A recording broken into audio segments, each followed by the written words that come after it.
Hello friends, this is Bhavna here. Welcome to let's crack. हम कर रहे हैं प्रीवियस ईयर क्वेश्चंस जो दिसंबर और जनवरी में ऑनलाइन एग्जाम हुए थे। हम 7 से 8 पेपर कर भी चुके हैं। उससे पहले भी कुछ वीडियोस मैं अपलोड कर चुकी हूँ एनालिसिस की। अगर आपने नहीं देखी है तो देख लें जाके, क्योंकि प्रीवियस ईयर क्वेश्चंस का बहुत रोल है। सीटेट में क्वेश्चंस रिपीट बहुत होते हैं और जो क्वेश्चन रिपीट नहीं होते हैं वो मॉडिफाई हो जाते हैं। ठीक है, ये है 10 जनवरी का पेपर, ऑनलाइन मोड में हुआ था। सीडीपी कर रहे हैं हम, तो चलते हैं क्वेश्चंस को स्टार्ट करते हैं। Question number first, which of the following statement is not correct? कौन सा एक स्टेटमेंट सही नहीं है? पढ़ते हैं। Development is sequential and orderly.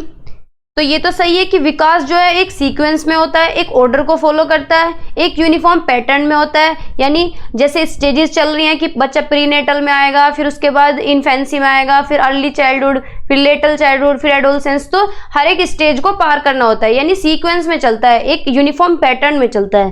तो ये बात तो ठीक है। Development is influenced only by heredity. ये बात गलत है कि जो डेवलपमेंट है वो हेरिडिटी से इन्फ्लुएंस होता है। तो ऐसा नहीं है, जितना हेरिडिटी से इन्फ्लुएंस होता है उतना ही एनवायरनमेंट से होता है। यानी जितना रोल आनुवांशिकता का है इतना ही वातावरण का है। ठीक है, इन दोनों को मिला के ही बच्चे का विकास होता है। ठीक है, तो गलत पूछा है तो ऑप्शन नंबर सेकंड हमारा यहाँ पे ठीक होता है। बाकी ऑप्शन भी देख लेते हैं।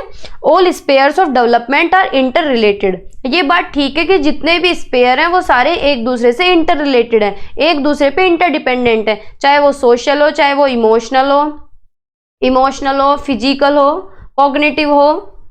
ठीक है, सारे जितने भी संवेग हैं हमारे, सोशल, इमोशनल, फिजिकल, जितने भी एस्पेक्ट है सारे एक दूसरे से इंटर रिलेटेड हैं। ठीक है, एक दूसरे पर अन्योन्याश्रित हैं। ठीक है, individual difference in the rate of development. ये बात बिल्कुल ठीक है कि विकास की दर सभी की अलग अलग होती है। कोई बच्चा 1 साल का बोल रहा होता है तो कोई बच्चा 1.5 साल का बोल रहा होता है। कोई बच्चा 1 साल में चलने लग जाता है, कोई बच्चा 1.5 साल में चलने लगता है। तो सभी की दर जो है विकास की वो अलग है। ठीक है, तो सेकंड ऑप्शन हमारा ठीक है। गलत पूछा है तो सेकंड ऑप्शन सही होता है यहाँ पे। ठीक है, ये भी देखना है कि पूछा क्या है क्वेश्चन में। बहुत बार इसमें नहीं दिया हुआ है और ये नहीं दिखा तो गलत हो जाएगा ऑप्शन, और होते भी हैं गलत। Question number 2, which of the following is a sensitive period for acquiring language? भाषा अर्जन के संदर्भ में निम्नलिखित में से कौन सा चरण संवेदनशील है? ठीक है, यानी लैंग्वेज किसमें अच्छे से होती है, ज्यादा जल्दी बच्चा कहाँ लैंग्वेज को सीखता है? प्रीनेटल में। प्रीनेटल तो वो होता है जब माँ के गर्भ में होता है बच्चा, तो उसमें तो भाषा का रोल है नहीं। एडोलसेंस में बच्चा बहुत बड़ा होता है, उसमें तो लैंग्वेज पे मास्टरी कर लेता है। एडल्टहुड में बड़ा होता है, तो ऑप्शन नंबर 2 हमारा यहाँ पे सही होता है। अर्ली चाइल्डहुड ऐसी स्टेजेस में बच्चा लैंग्वेज धीरे धीरे सीखता है और अच्छे तक सीख लेता है। यानी 2 से 6 वर्ष की जो आयु है इसमें बच्चा लैंग्वेज सीखना शुरू करता है और अच्छे से सीख लेता है। ठीक है, तो ये सेंसिटिव पीरियड है लैंग्वेज डेवलपमेंट का, प्रारंभिक बाल्य अवस्था। ठीक है, आगे चलते हैं। Question number 3, dash and dash are the secondary agencies for socialization of children? कौन सा द्वितीयक सामाजिकरण का एक इनमें से ऑप्शन है? फैमिली। तो फैमिली हमारा प्राइमरी एजेंट ऑफ सोशलाइजेशन होता है।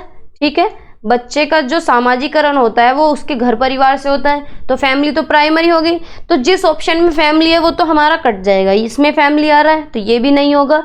फोर्थ ऑप्शन में फैमिली है तो ये भी नहीं होगा। और पेरेंट्स दिया हुआ है सेकंड ऑप्शन में, तो पेरेंट्स भी तो फैमिली है। मेन जो है वो तो पेरेंट्स ही है फैमिली के, तो ये भी नहीं होगा। तो ऑप्शन नंबर 3 हमारा यहाँ पे सही होगा। School and religion. तो स्कूल क्या होता है? Secondary agent of socialization. क्या होता है school secondary agent of socialization. ठीक है, हमें ऑप्शन एलिमिनेट करने हैं। ठीक है, तो ऑप्शन नंबर 3 हमारा यहाँ पे ठीक होता है, स्कूल और धर्म। आगे चलते हैं। Question number 4, in gene Piaget's theory of cognitive development conservation is achieved by the children in the? Conservation कौन सी स्टेज में आता है पियाजे की? सेंसरी मोटर में आता है, या प्री ऑपरेशनल, कॉन्क्रीट ऑपरेशनल और फॉर्मल ऑपरेशनल?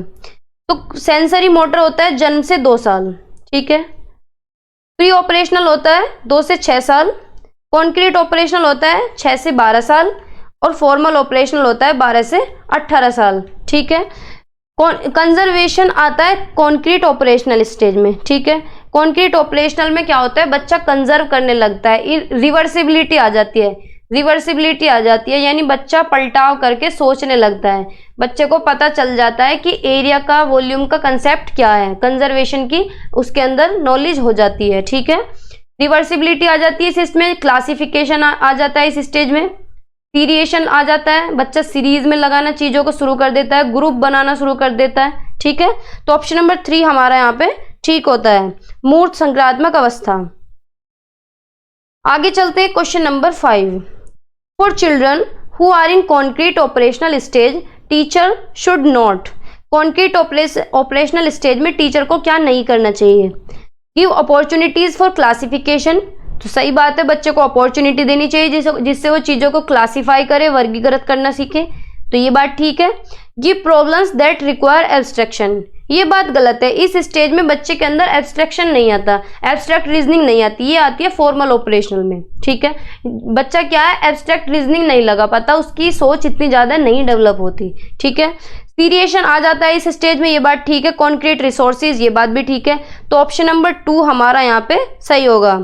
ठीक है, इस तरह के टीचर को नहीं देने चाहिए क्वेश्चन जिनमें एब्स्ट्रैक्ट रीजनिंग लगानी पड़े बच्चे को। ठीक है, आगे चलते हैं question number 6। Children of 4 to 5 years often talk to themselves. 4 से 5 साल का बच्चा खुद से ही बातें कर रहा है। This talk according to Lev Vygotsky. Lev Vygotsky के अकॉर्डिंग ये वार्तालाप क्या कहलाएगा? यानी खुद से ही बच्चा बैठ के बातें कर रहा है कि मैंने स्कूल में ये किया, मुझे ये होमवर्क, मेरा ये होमवर्क हो गया, मम्मी ने मुझे पैसे दिए, खुद से ही बातें करता रहता है कुछ भी। रिफ्लेक्ट देयर ईगोसेंट्रिज्म, की अहम केंद्रिता को दर्शाता है, तो ईगोसेंट्रिज्म की बात प्याजे करते हैं। Hinders their cognitive development and hinders their social development, यानी हमारे कॉग्निटिव डेवलपमेंट में सोशल डेवलपमेंट को वो बाधा डाल रही है जो बच्चा बोल रहा है, तो ये बात तो गलत है। जो बच्चा बोल रहा है खुद से, वो अपने एक्शंस को गाइड दे रहा है। ठीक है, अपनी थिंकिंग को रेगुलेट कर रहा है। तो ऑप्शन नंबर 4 हमारा यहाँ पे सही होगा। इसे क्या बोलते हैं? Private speech. प्राइवेट स्पीच, बच्चा खुद से ही बोलता रहता है, खुद से ही बातें करता रहता है। ठीक है, हर बार क्वेश्चन आता है प्राइवेट स्पीच से, मैंने लेव वाइगोत्स्की की थ्योरी कराई हुई है, आप देख सकते हैं। ठीक है, ऑप्शन नंबर 4 हमारा यहाँ पे सही है। उनको अपनी सोच नियमित करने में मदद करता है। ठीक है, आगे चलते हैं question number 7। Who emphasized that individual development can not be understood without reference to the social and cultural context. ऐसा कौन कहते हैं कि बच्चे का जो विकास है वो समाज और संस्कृति के बिना नहीं हो सकता। ठीक है, निम्न में से किसने जोर दिया कि व्यक्तिगत विकास को सामाजिक और सांस्कृतिक संदर्भ के बिना नहीं समझा जा सकता? तो समाज, संस्कृति और भाषा की बात कौन करते हैं? सोसाइटी, लैंग्वेज और कल्चरल कंटेक्स्ट, इसकी बात कौन करते हैं? लेव वाइगोत्स्की करते हैं। इसके बाद कि बच्चा जो है वो सामाजिक अंत्यक्रिया करके सीखता है, भाषा से सीखता है और अपने सामाजिक संस्कृति से सीखता है। बच्चे का जो विकास है वो संस्कृति से होता है, उसके समाज से होता है, समाज में रह के होता है। तो ऑप्शन नंबर 1 हमारा यहाँ पे ठीक है, ऐसा लेव वाइगोत्स्की कहते हैं। ठीक है, option number 1 is correct. Next question पे मूव करते हैं, question number 8। At which stage of Lawrence Kohlberg's moral development to individual argue that only society not individuals can determine what is right. Lawrence Kohlberg द्वारा प्रतिपादित नैतिक विकास के किस स्तर पर व्यक्ति यह तर्क देता है कि केवल समाज ही तय कर सकता है कि क्या सही है, क्या नहीं है? यानी सोसाइटी के रूल रेगुलेशंस को बच्चा इस स्टेज में फॉलो करता है। तो ये कौन सी स्टेज है जिसमें रूल्स एंड रेगुलेशंस को फॉलो करता है, जिससे उसके सोसाइटल रिलेशन बने रहें, यानी सोसाइटी में उसके रिलेशन अच्छे रहें? तो ये स्टेज कहलाते हैं authority and social order maintaining orientation, यानी समाज में अपने रिलेशन अच्छे बनाए रखता है। वो जो सोसाइटी ने रूल्स एंड रेगुलेशन बनाए हुए हैं उन्हें ब्लाइंडली फॉलो करता है। ठीक है, तो ऑप्शन नंबर 3 हमारा यहाँ पे सही होता है। ओबीडियंस एंड पनिशमेंट ओरिएंटेशन होता है, बच्चा रूल्स एंड रेगुलेशन को फॉलो करता है, इसलिए कभी उससे गलती ना हो जाए, अगर गलती हो गई तो बड़े उसे पीटेंगे या उसकी पिटाई होगी। ठीक है, इस डर की वजह से बच्चा फॉलो करता है। Good boy good girl orientation में क्या होता है? बच्चा अच्छे बनने की कोशिश करता है, अपनी इमेज बनाने में लगा रहता है। ठीक है, चाहे अपने पेरेंट्स के सामने, टीचर्स के सामने। Universal ethical principle orientation stage में क्या है कि रूल्स एंड रेगुलेशन से अगर कोई चीज ऊपर है तो वो है ह्यूमैनिटी, यानी मानवता। जैसे कि महात्मा गांधी ने बहुत से रूल्स एंड रेगुलेशन तोड़े समाज के हित के लिए। ठीक है, तो इसके अंदर फ्रीडम फाइटर्स भी आ जाते हैं। यह है यूनिवर्सल एथिकल प्रिंसिपल, यानी सार्वभौमिकरण, सार्वभौमिक नैतिक सिद्धांत का अभिविन्यास। तो ऑप्शन नंबर 3 हमारा यहाँ पे ठीक है, अधिकारिता एवं सामाजिक क्रम व्यवस्था अभिविन्यास। इसमें बच्चा इंडिविजुअल ब्लाइंडली फॉलो करता है रूल्स एंड रेगुलेशंस की जो सोसाइटी में नॉर्म्स वैल्यूज बनी हुई हैं। ठीक है, आगे चलते हैं। Question number 9, which of the following description fits the logic of mathematical intelligence proposed by Harvard gardener theory. जो जिसमें मैथमेटिकल इंटेलिजेंस पाई जाती है, लॉजिकल इंटेलिजेंस पाई जाती है, साइंटिफिक रीजनिंग लगाते हैं, उनके अंदर जो बुद्धि पाई जाती है उस बुद्धि को क्या कहते हैं? उस बुद्धि में क्या होता है? Sensitivity and capacity to think about issues of human existence. Human existence की जो बात होती है वो होती है एग्जिस्टेंशियलिज्म, जिनके अंदर एग्जिस्टेंशियलिज्म इंटेलिजेंस पाई जाती है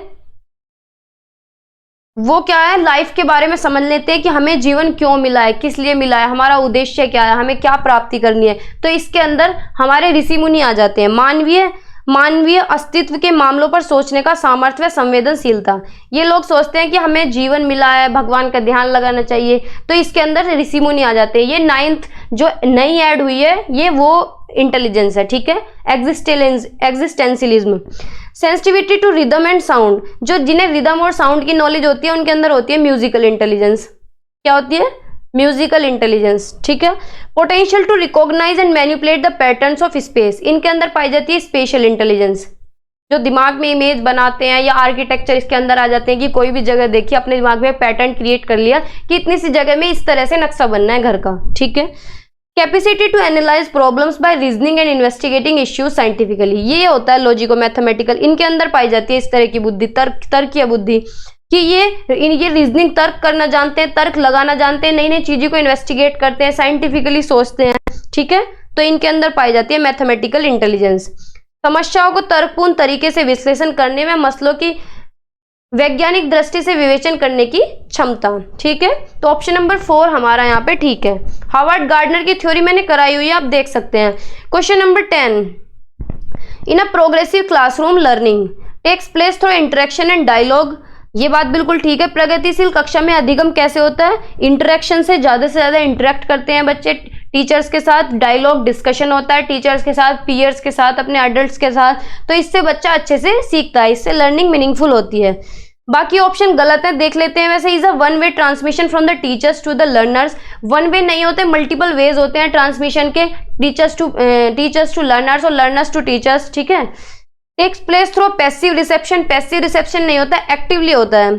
ठीक है, is the responsibility of the learners only and teachers do not have any role, कि जो अधिगम है उसमें बच्चे का ही रोल होता है, बच्चे की ही रेस्पॉन्सिबिलिटी होती है, टीचर का कोई रोल नहीं होता, तो ऐसा भी नहीं है। ठीक है, तो ऑप्शन नंबर 1 हमारा यहाँ पे ठीक होता है। एक प्रगतिशील कक्षा में अधिगम अंतःक्रिया व संवाद द्वारा होता है। ठीक है, आज की वीडियो में इतना ही, मिलते हैं नेक्स्ट वीडियो में आगे के क्वेश्चंस के साथ। अगर चैनल सब्सक्राइब ना किया हो तो कर दें, जिससे आपको टाइम टू टाइम नोटिफिकेशन मिलता रहे।